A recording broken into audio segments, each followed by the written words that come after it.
Hi everyone, Mr. Silbaugh here, and this is the recording for Digital Design Day 1 for Computer Applications in Business 3.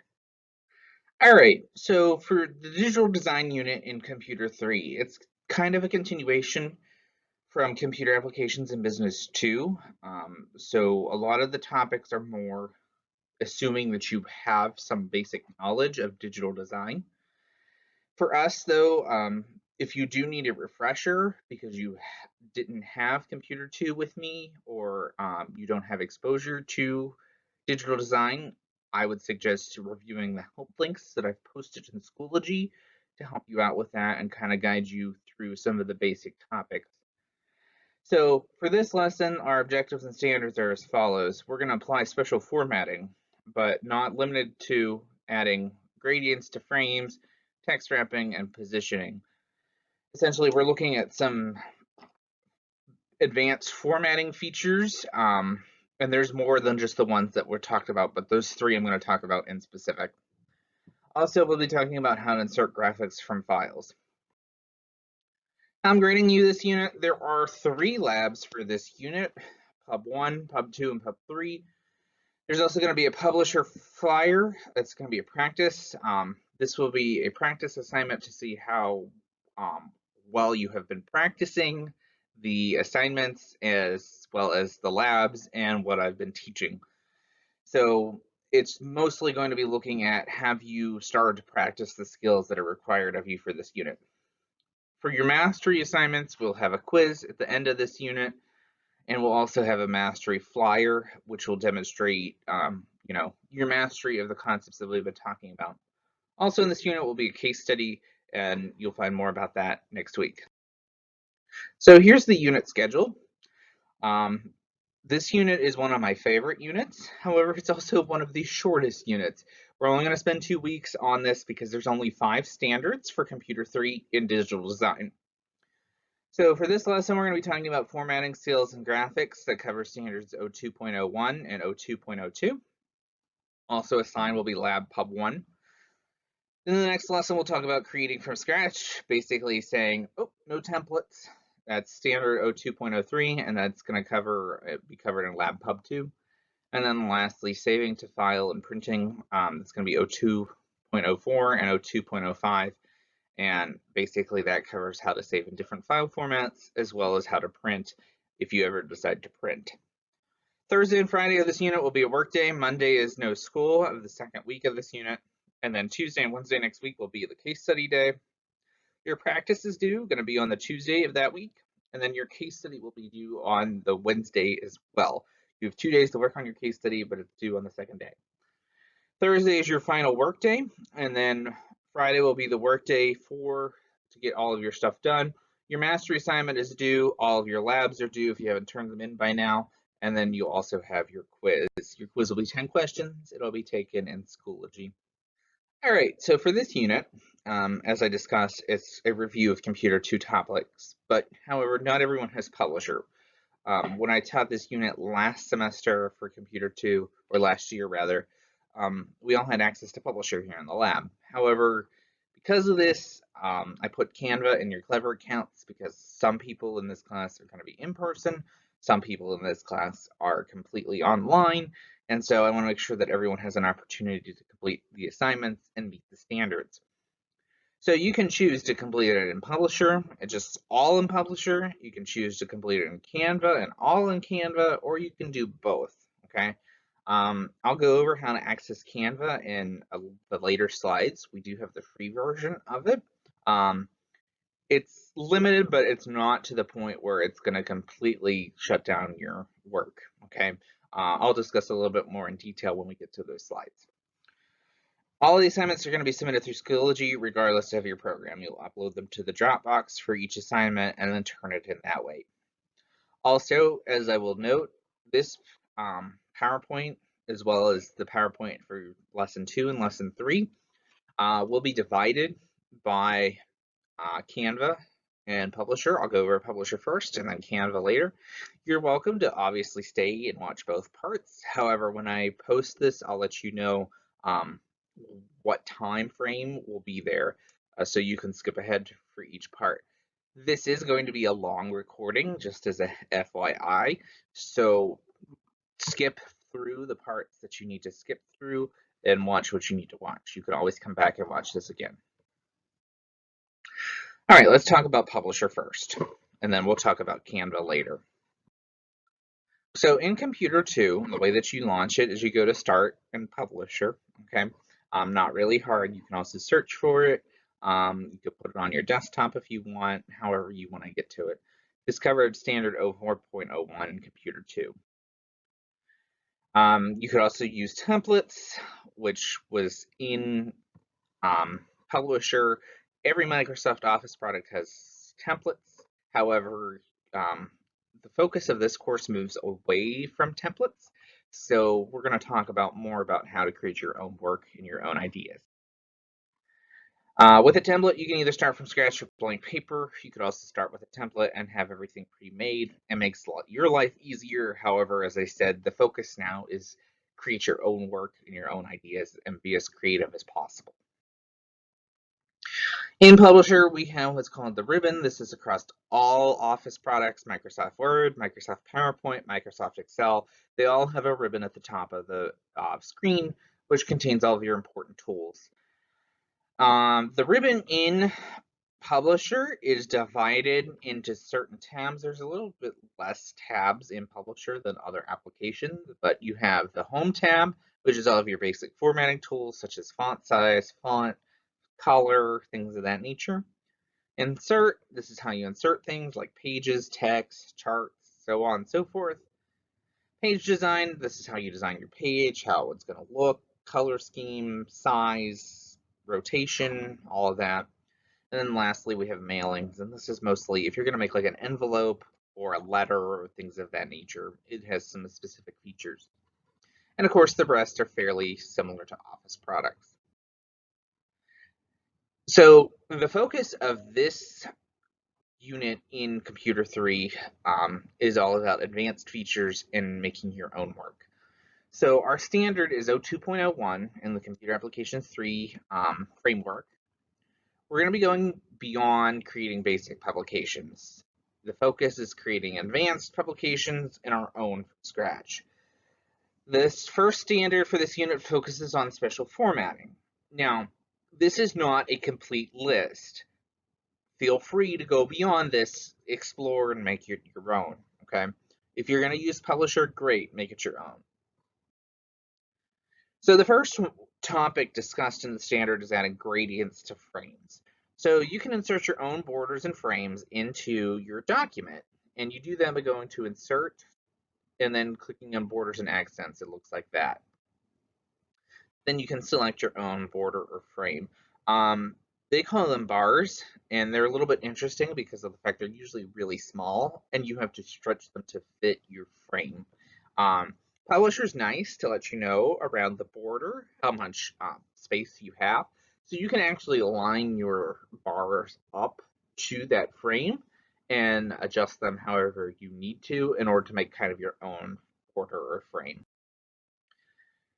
Borders can be tricky. You have to draw them to fit your document. So imagine if you have a poster, obviously you're going to have a larger border. You can use the grid lines. You can't really see it here in this example, but essentially right here there's a grid line and you can line it up. The nice thing about these shapes is it doesn't stretch them, rather it like kind of duplicates them, so it makes it stretch across your screen. You can adjust the length and width using the white round circles. They're at the bottom here and in the center. Frames are nice. I like them, but they're like more complete borders. You click borders and accents, and they're at the very bottom. And then you select your frame like this one. Publisher will automatically insert it for you, but it inserts it very tiny, so you have to enlarge it and stretch it by using the corners to fit it. Keep in mind you can use borders and frames and make your own designs as well. The focus of this lesson, though, is for gradients, and you may be wondering what exactly is a gradient. If you've taken art in the past, then you might be familiar with a gradient, but the dictionary defines gradient as a progression of color from one color to another, okay? Sometimes it could be like lighter to darker, like we might have white at the top and then go to like a light blue and then a darker blue and then to a black. But it could also be different colors, like this, for example, where it starts as blue and then kind of goes into like a teal and then ends up being more like a seafoam green. So the way that you can change gradients and kind of create your own, you can right click on your border or frame in Publisher. In the box that pops up, you're going to click Fill Effects and then Gradient Fill. It's right here. You can use Preset, which is already made. These are already made gradients. You don't have to do anything with them. Already done. You can create what's called a linear or a path. Linear is just straight lines. However, path, you kind of have a little bit more flexibility and kind of create some designs. Direction, direction is kind of unique in the fact that you can have which direction your lines are going to come from. Talking about gradient, it's how it's going to go across. You can have it start like the right corner and go down, the bottom corner, go up, top, bottom, all over the place. You have some preset options. If you don't like the preset options, you can do what's called the angle option, and essentially does the same thing, but you have more control over the direction. Right here is the angle, or I'm sorry, the gradient stops. This is really cool. So in this one, I had orange, like a light pink, then a darker pink, then a yellow, and then a light blue. Like I made it really, really crazy here. You can add or delete stops, but what the stops essentially does is you slide these along and you can say where, oh, I want this color to happen here and this color to happen here. You pick your color right here by clicking the little paint bucket. Okay. Um, Really cool feature. You can have a lot of fun and be very creative with it. Keep in mind though, you want to make sure that you look at it and approve it before you actually like finalize it in your document. So gradients can show color. As I showed you on the last slide, how I did the crazy color scheme, this is what it ended up being like. And I thought that turned out really interesting. So I took the basic frame right here and kind of made my own unique frame that's much different than what I would have come up by using this. All right, so this next section is going to cover text wrapping. Um, Text wrapping can be used in Word, in PowerPoint, and other Office products. But in our case, text wrapping is more important for when we do a design, where if we have text on like a flyer, we can make the image stay in one spot and the text kind of goes around it. Um, Text wrapping is a good feature, but when it comes to like building a flyer, you want to be careful because the flyer really shouldn't have that much text. Although if you are making something that has a little bit more detail to it, you might want to be able to put the image in the middle and then have the words go around it. So text wrapping, we define it as when the text basically wraps around an image. And, you know, as a good designer, we should never have our words go right through our pictures. We should have them kind of like either go around them or under them. If it's like a headline, we can have it so that it's at the top, but you kind of choose how you want to do that. To do a wrap, you click on your image first, and then there's going to be a little toolbar that pops up at the top. You'll click Wrap Text, and then you have a few options. Now you should have some text on your page before you actually start doing it. So, all right, Dublin has made an appearance. We knew that was going to happen sometime or another. This is what happens in Publisher when you have no wrapping. We have our picture, and then we have our text. Sometimes the words will be in front of it, and sometimes like what's happened here, the picture is in front of it. We clearly don't want this, okay? This is called a square wrap, and essentially the text basically wraps around a square. It's somewhat tight rather. Words that are longer will be hyphenated. However, you can stretch this out to fit the size of your document. Essentially everything goes around the square. When it gets to the bottom of the image, it would go beneath it. This one's called tight, and it's literally what it sounds like. Tight means that it's very close to the edge of the image. I don't care for this one, but it's a personal preference. Next is top and bottom. This is what happens when there is your text and it has space between it. So essentially what it does is it breaks it up so that there's this big line of white space the size of your image there. Next is through. What happens with through is the text literally goes through the text, or the text literally goes through the image. So Dublin's now hyphenated, rescued's hyphenated, so the word doesn't stop it. Okay, the word will continue on the other side of the image. And then inline with text, this just means that if there's an image, it'll take up a spot, like if it was words, and then go around it. I don't care for this one because it gets a lot of space in your document. So my preference is to use some of the other ones. I usually use square. You can also design your own wraps, but this is an advanced topic and we don't cover it in this class. If you want, you can experiment, but in general, a good design doesn't have words go through it. And all right, let's talk about positioning. It's helpful to lay out your page design before you actually start designing it. The little page layout tab has some options for you to kind of help make your process easier. First, we have margins. Margins are the amount of space around the sides. Margins are really helpful if you're going to print it, but if it's just going to be like a digital flyer, you don't have to worry about margins so much, so you might want to make them tight. Essentially, margins were made to help you understand where the edge of your page is in case you do need to print it. Orientation changes it from vertical to horizontal, in case you want like a vertical tall or you want a horizontal to the side. Size is the size of your document. You have multiple size options here, like giant posters to the smaller, like postcards and whatever you may need. You can also customize your size to make it whatever size you need it to be. And then last we have guides. Guides allow you to make your own layouts and essentially puts in these green grid lines across your document and kind of help you out and space things out. Different layouts allow you to make different designs. You can stretch certain objects to fill certain areas. And of course, if you're really filling bold, you can make your own. I like these because like some of these, like this one right here, you could put a picture here and kind of some text around it and kind of helps you line it up so you can make it however you need to. All right, the other standard covered in this unit is the inserting graphics from a file. So the standard's more asking you to insert your own pictures. However, I also want you to know how to insert online pictures. So pictures button right here on the left, this means it's saved to your device, okay? So you would click on it, find your file that you're looking for on your device, and then it'll insert it for you. You can move it however you need to. Online pictures, you click on it, then you type in your picture idea, your topic, and then you click on it, the one that you want, and then you click insert. Be careful with these because of the fact that if you don't have ownership to them, you technically cannot publish them. For our class, since our documents won't be published anywhere really, it's not that important and you can use it however you see fit. Remember though, whenever you are designing something, the bigger the picture, the more pixelated it gets. So be careful of that because you want your document to look really, really cool.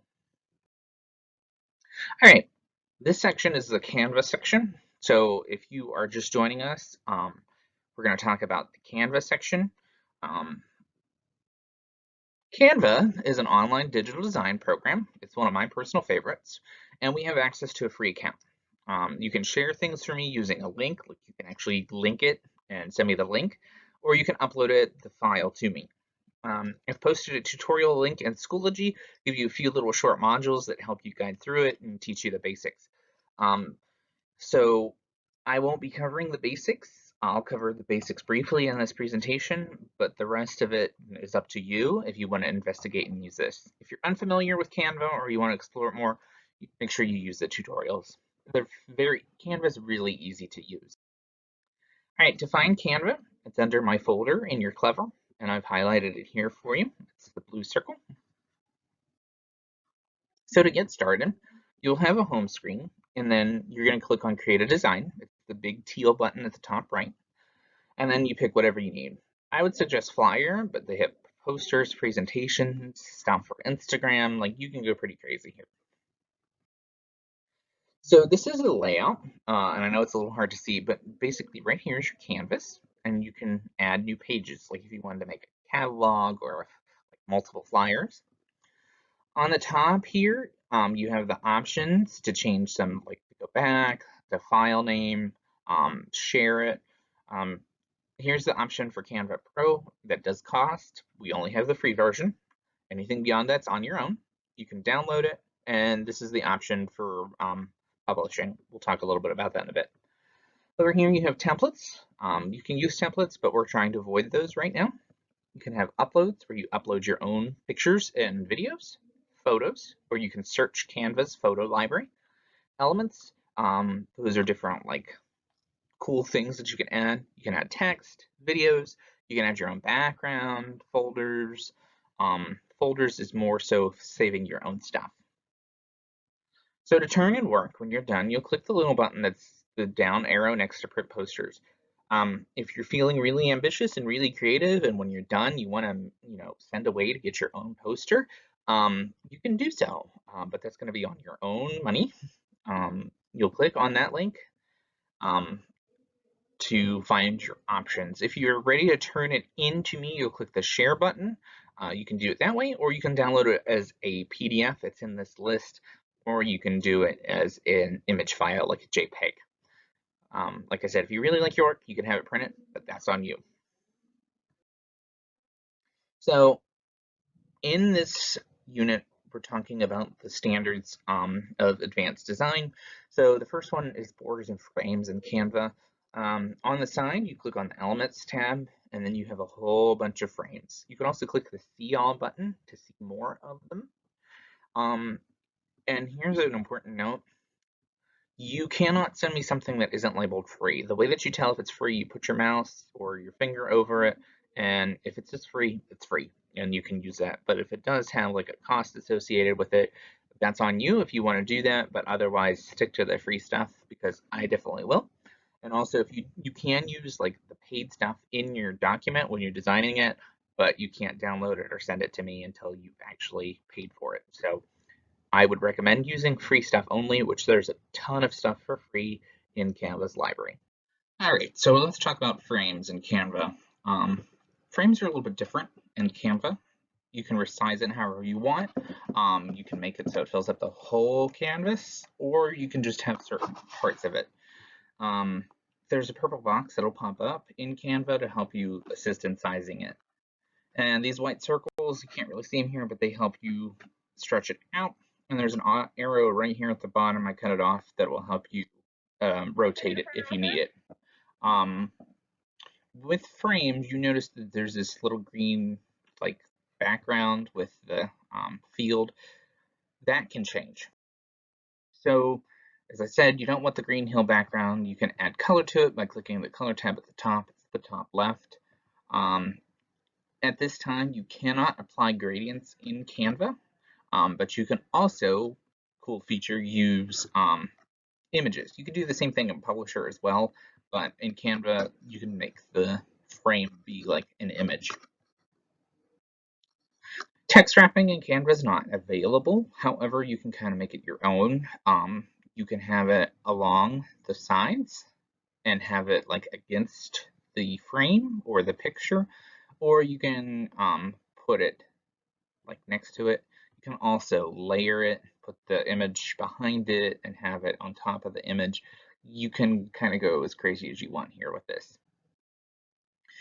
So positioning, we also can use positioning, and we use grids here in Canva. You can have these, and it kind of helps lay it out for you. Really cool is that you can drag all of your elements, like your photos and other things, into these, like the green hills work like the frames, and you can kind of drag them in and place them however you need to. This is under Elements, and then you can click on Grids. To add images in Canva, you can add your own by clicking the Upload and then uploading it like normal, or you can search for ones. You can click Photos, and then you can search for a topic, plus they have suggested ones. You can browse them, and as I said before, remember to select the ones that are free. There's a good deal of them that are free, but just be careful and watch which ones you pick. You'll know, it'll let you know if you pick something that's not free. All right, that's the end of this lesson. Go ahead, you can start working on Lab Pub 1. It's posted in Schoology, and you can turn it in whenever you're done. It's due in 2 weeks, So make sure you're working on that. And if you have any questions, feel free to ask. Leave me a message on Schoology or you can email me. That's it for now.